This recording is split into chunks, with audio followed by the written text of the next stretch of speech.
ഏറെ വിവാദങ്ങൾക്കും അഭ്യൂഹങ്ങൾക്കും ഒടുവിൽ വേടൻ തിരിച്ചെത്തുന്നു. കോന്നിയിൽ നടക്കുന്ന കരിയാട്ടം ഫെസ്റ്റിന്റെ സമാപന സമ്മേളനത്തിനാണ് വേടന്റെ പെർഫോമൻസ് കാണാനുള്ള അവസരം ലഭിച്ചിരിക്കുന്നത്. ഏതായാലും കഴിഞ്ഞ ദിവസങ്ങളിലൊക്കെ വേടൻ ഒളിവിലായിരുന്നോ, അല്ലെങ്കിൽ വേടനെ കാണുന്നില്ല, വേടന് ജാമ്യം ലഭിച്ചോ, ഇത്തരത്തിലുള്ള വിഷയങ്ങളുമായി കേരളം ഒട്ടാകെ അന്വേഷിച്ചുകൊണ്ടിരിക്കുന്ന വേടനെ ഇപ്പോൾ കാണാൻ ഒരു സുവർണ അവസരം ലഭിച്ചിരിക്കുകയാണ്. പത്തനംതിട്ട കോന്നിയിൽ നടക്കുന്ന കരിയാട്ടം ഫെസ്റ്റിന്റെ സമാപന സമ്മേളനത്തിലാണ് വേടൻ എത്തുന്നത്.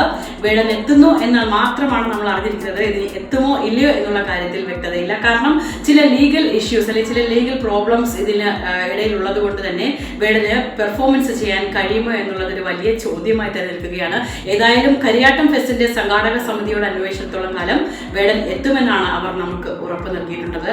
ഏതായാലും നാളെ, അതായത് സെപ്റ്റംബർ 8 പത്തനംതിട്ട കോന്നിയിൽ നടക്കുന്ന കരിയാട്ടം ഫെസ്റ്റിലാണ് വേടനെ കാണാൻ അവസരം ലഭിച്ചിരിക്കുന്നത്.